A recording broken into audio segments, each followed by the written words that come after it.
مذہب کی بنیاد پر نکالا یا مذہب سے چھڑوا کے نکالا،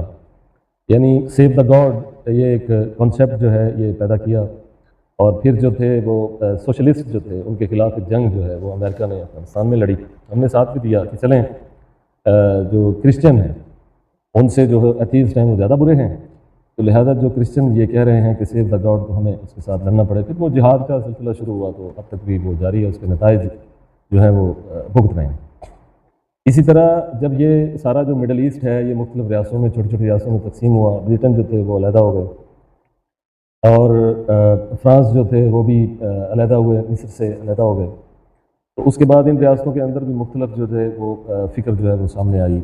وہابیت کی فکر جو ہے وہ سامنے آئی، پھر سلفیت کی فکر سامنے آئی، اور پھر تشیع کی ظاہر ہے وہ تو فکر پہلے سے موجود ہی تھی، تو وہ مختلف سربراہی اور مختلف عوامل اور طریقوں سے بہرحال اپنے اپنے دھڑے کو ہر ایک نے طاقت پہنچائی۔ اس موقع پر جو بالخصوص میں عرض کرنا چاہتا ہوں وہ یہ ہے کہ ایتھیزم جو تھا نا وہ لا الہ پر اس کو قربان چڑھایا گیا، اس پہ ڈاکنز نے بہت سے لیکچر دیے، اور بھی بہت لوگ ہیں ویسٹ کے اندر تو جنہوں نے کھل کے اس پر بات کی۔ کچھ لوگ جو تھے وہ ہندوستان میں بھی ہندوازم کے باغی بن کے انہوں نے بھی اس پہ کام کیا، اور کچھ جو ہمارے دیسی لبرل ہیں اور کچھ جو فارمی لبرل ہیں، دونوں طرح کے لبرلز نے بھی اپنا اس کے اندر حصہ ڈالا۔ تو شک کا جو فلسفہ ہے وہ اس کو بھی بنیاد بنایا، تو وہ لا الہ پر نفی پر چلتا رہا۔ اب آ کر مجھے ایسا لگتا ہے کہ شاید لا الہ سے وہ الا اللہ پر آ رہے ہیں، لیکن وہ الا اللہ پر جو اس بات پر آ رہے ہیں اس میں وہ یہ نہیں کہیں گے کہ نہیں ہے، اس میں کہیں گے ہے، لیکن کس طرح ہے، کہاں ہے، کیسا ہے، اس میں وہ ایک نئی فکر سامنے لائیں گے۔ یعنی ایتھیزم اپنی فکر جدید کے ساتھ، یا جسے الحاد جدید کہتے ہیں، اس الحاد جدید میں چونکہ ظاہر ہے اس کو اگر کوئی رد بھی کرے گا تو وہ طریقہ کار وہ جو قدیم علم کلام والا ہے وہ تو شاید نہیں چلے گا، ارسطوئی منطق سے جو پہلے بہرحال عقلی دلائل کا سہارا لیا جاتا تھا، تو اب جب معترض جو ہے اس کا پیٹرن بدلے گا، منہج بدلے گا، تو ظاہر ہے اس سوال کا جواب دینے کے لیے آپ کے ہاں بھی جدید علم کلام جیسی اصطلاحات سامنے آئی ہیں، کچھ لوگ اس پہ لکھ رہے ہیں، کچھ بول بھی رہے ہیں، لیکن بہرحال یہ اب چینج سامنے آ رہا ہے۔ تو اس میں جو ایتھیزم ہے نا اس کی جو فکر جدید ہے اس کی کئی شکلیں ہوں گی، جس میں سے ایک شکل جو مجھے سمجھ میں آتی ہے کہ جس کا شاید امپلیمنٹیشن شروع ہو گئی ہے اور اس پہ انویسٹمنٹ بھی شروع ہو گئی ہے، اور اس پہ شاید لٹریچر بھی لکھا جا رہا ہے اور موویز بھی بنائی جائیں گی، کیونکہ ان موویز کا جو ذہنوں پر اثر ہے وہ عام طور پر لٹریچر سے زیادہ ہے۔ وہ یہ ہے کہ اس میں غالب امکان یہ ہے کہ یہ ثابت کرنے کی کوشش کی جائے گی کہ ہے، لیکن ہے اس طرح سے کہ اس پوری ہماری جو گلیکسی ہے یا گلیکسی سے نیچے یہ ہماری جو کہکشاں ہے اس سے باہر بھی، یا کم سے کم یہ جو ہمارا سیارہ ہے جس کے اندر ہم رہتے ہیں، اس سے باہر کوئی بہت بڑے بڑے دیوتا ٹائپ کی طاقتور مخلوق ہیں جن کی آپس میں ٹسل ہے، اور وہ اس دھرتی پہ رہنے والے لوگوں کو کنٹرول کرنا چاہتے ہیں، اور انہوں نے باہر دو طرف سے اپنے جو ان کے سپاہی ہیں یا ان کے جو ہر دو طرف کے جو مجاہد ہیں وہ یہاں بھیجے ہوئے ہیں۔ ان میں سے ایک جو ہے وہ اس کا ذرا لب و لہجہ اور ہے، دوسرے کا لب و لہجہ اور ہے، یا یوں کہیں کہ ایک خیر کے لوگ ہیں، دوسرے شر کے لوگ ہیں، ایک جنگ چاہتے ہیں، دوسرے امن چاہتے ہیں، ایک جو ہیں وہ شیطان والے ہیں، دوسرے جو ہیں وہ رحمان والے ہیں، لیکن بہرحال وہ دو جو بڑے طاقتور ہیں، وہ ایک بھی ہو سکتے ہیں، وہ کئی بھی ہو سکتے ہیں، یعنی مختلف سیاروں پر مختلف ایسے دیوتا ٹائپ کے جن ہیں، یا یہ بھی کہا جا سکتا ہے کہ ان کے پاس بڑی ٹیکنالوجی کی طاقت ہے، یہ بھی کہا جا سکتا ہے کہ انسانوں سے پہلے وہی ان کے لوگ یہاں پہ تھے اور بڑی زبردست ٹیکنالوجی کی حامل تھی یہ دھرتی اور جہاں رہنے والے جو باشندے تھے، لیکن وہ جنگ ہوئی اور وہ ظاہر ہے مار دیے گئے، ان میں سے کچھ اٹھا لیے گئے، تو وہی پھر اس کو میچ کریں گے ہمارے مذہبی متون کے ساتھ کہ یہاں جن آباد تھے، پھر انہوں نے یہاں شر ڈالا، پھر فرشتے آئے اور انہوں نے سب جنوں کو قتل کر دیا، پھر جو ان کا سربراہ تھا عبادت گزار ابلیس اس کو اٹھا کے اوپر لے گئے، تو وہ ابلیس اور جن اور فرشتہ اور یہ ٹرم یوز نہیں کریں گے، بل ان کی ٹرمز اپنی علیحدہ ہوں گی، کہانی یہی بنائیں گے، یعنی جو لا الہ ہے اس سے اب وہ اگلی سٹیج پہ آ جائیں گے، الا اللہ والی سٹیج پہ، لیکن اس کے لیے ان کی جو سٹوری ہوگی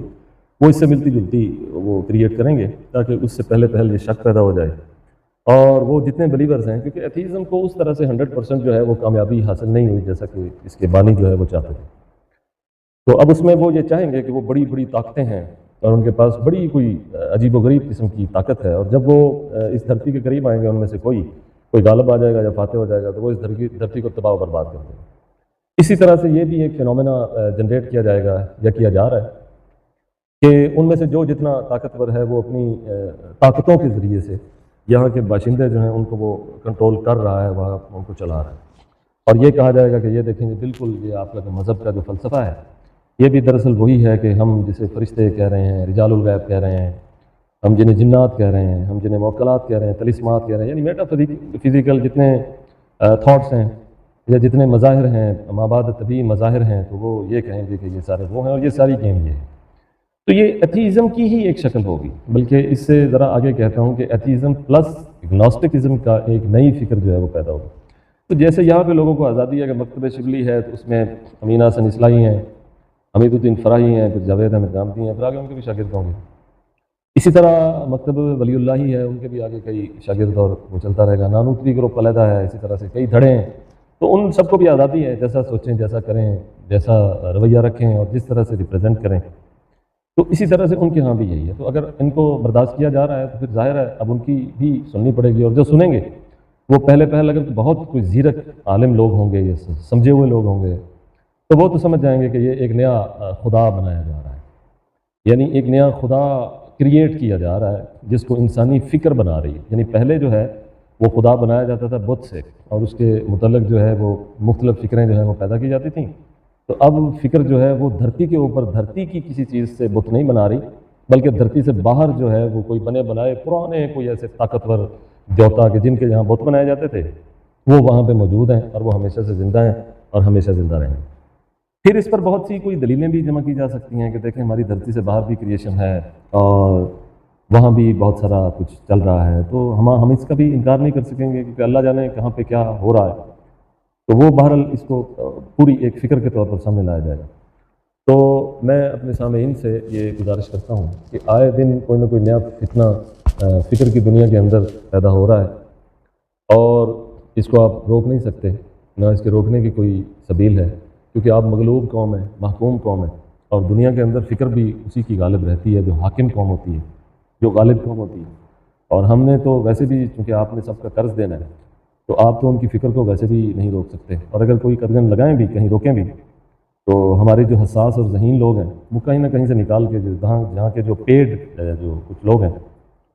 جو پہلے لا الہ پہ تھے اب وہ الا اللہ پہ آ جائیں گے، تو وہ ظاہر ہے کوئی نہ کوئی آرٹیکل لکھنے پہ ان کی بھی پذیرائی ہوتی ہے اور وہ گروپ ان کو بھی اسی طرح سے اچک لیتا ہے کہ یہ بندہ ہمارا کام کرے گا، اور ظاہر ہے ان کو ویزا شیزا بھی مل جاتے ہیں، پھر وہ اپنا لگے رہتے ہیں۔ تو شاید ہماری جو ایج ہے اس کے اندر تو یہ فکر جو ہے وہ پورے طور پہ نہ جنریٹ ہو سکے، لیکن کچھ نہ کچھ بہرحال اس کا ابتدا ہو جائے گی، اور آپ کی جو اگلی جنریشن ہے اس میں جو لوگ جو ہیں متجسس جو روحیں ہوں گی یا تحقیق کے نام پر یا جستجو کے نام پر یا شک کے نام پر وہ ان کا شکار ہو سکتے ہیں۔ تو گہری نظر رکھیں، اللہ تعالیٰ ہمارے ایمانوں کی حفاظت کرے، اور اس طرح کے جتنے بھی جو فکری فتنے ہیں ان سے ہم سب کو فکر کی دنیا میں، اعتقاد کی دنیا میں، نظریات کے دائروں میں ہمیں محفوظ اور معمول فرمائے۔